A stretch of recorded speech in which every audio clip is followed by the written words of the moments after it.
I mean, it is true that if there is no God, then there's no easy answer to the question about the meaning of not just human beings, but anything. And it's just a dodge to lower your standard for meaning because the world's become more secular. That's my view anyways, that that standard should still be set that high. In any case, Sartre's attempt to articulate existentialism, let me mention at least one novel you all should read, Nausea. There's another good word. I mean, this is, again, the title kind of says it all. Nausea, it's a wonderful novel about various of these existential motifs and moods.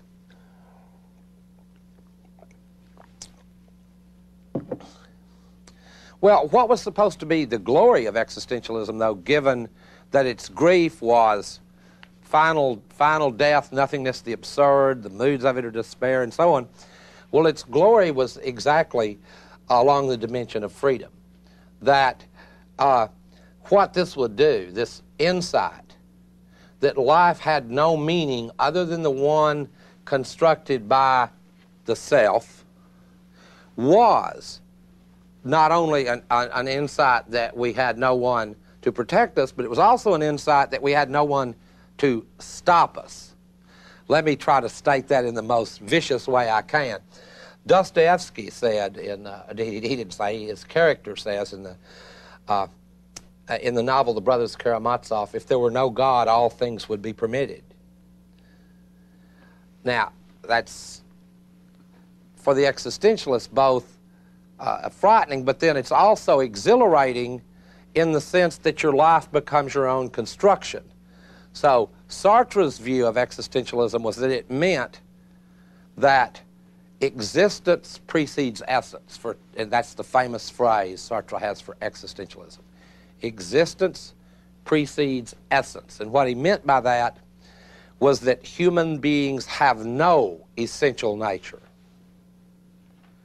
There is nothing universal or essential about human beings. What precedes anything that may appear as essential are existential choices that are made, and as it were, your life then becomes the sum of your actions. And for Sartre, this was what freedom meant. Freedom would be unthinkable in the older world that still was surrounded by this holy halo. It would not be a thinkable concept. Nietzsche once said, if there were gods, how could I bear not to be one? Because I'd live as a slave. I don't want to be a slave. If there were gods, how could I not be one? Who wants to live as a slave? Well, if you find that outrageous, you should find Milton outrageous. He has, you know, Satan's the hero of Paradise Lost. This is a little joke, a little side here. I mean, I don't know if you've read it, but Satan's the hero. It's an anti-hero, let's be fair. But Satan says, look, you know, sure, I joined in dubious battle with God upon the plains of heaven and lost and all that. But it's you know, like better to be in hell than to be a slave. And that view of freedom, that very extreme view is the one that comes out of what you might call the existentialist revolt. And many people found existentialists revolting. Certain modes of behavior, especially in our culture, came along with it. It was a coffee house attitude. People viewed themselves as nonconformists.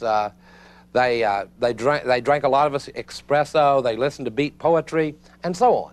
This was the existential motif in our country. Of course, you know the great American genius for marketing. And this goes right to the point of the self under siege. Now you've got a movement, you've got people, oh, this is a way to find my authentic selfhood. I've got to free myself from these conformists and from all this old religious stuff that used to hold me back. So I'll be a nonconformist, I'll dress in black, I'll read Heidegger and Sartre, I'll listen to this different music, and we'll all go out and be different together, and then pretty soon you've got a whole new industry selling dark clothes and weird funky music and coffee houses on every block, because Americans can even market death. They can say, oh, you believe your life has no meaning unless you die. I can sell that to you. I mean, this is just American marketing genius. Now, this is funny, but in a way it's not funny. I mean, it's like if Christ came back, he'd get a deal with Nike. I mean, why mess with, 12 fishermen? I mean, get a deal with Nike. This is the self under siege. This is a world transformed. And believe me, well, you don't have to believe me. I mean, hell, why? But think about it this way. If you look from the 19th on to the latter 20th century, you think back into the 19th century, the late 19th century, we had some of the first automobiles, and they came along, and they seemed to be rather noisy, pointless machines. Horses were certainly more elegant. Riding them was more fun. But what? Well, it didn't help, did it? I mean, automobiles became as big a part of our lives as any religious festival in the history of the planet. How about television? I remember I was a member of the first TV generation. I remember the first one my father brought in. Little black and white Zenith picture about like this, box about like yay so, okay? We were trying to gaze in there somewhere at Milton Berle, you know? And my father said, nobody's going to watch this damn thing when they can listen to the radio. But in how many subtle and countless ways do these things change us? Phenomenally changes. Now, in the late 20th century, we have the advent of virtual reality, cloning, multi-informational systems, and so on. All going on rapidly. So this joke of mine isn't so funny. I mean, it's a shame in a way that the existentialists couldn't start their own little club, you know, and sort of be different. But in a way they could. Nobody stopped them, right? It just got to the point where it wasn't really fair to call anybody who has a TV show a nonconformist.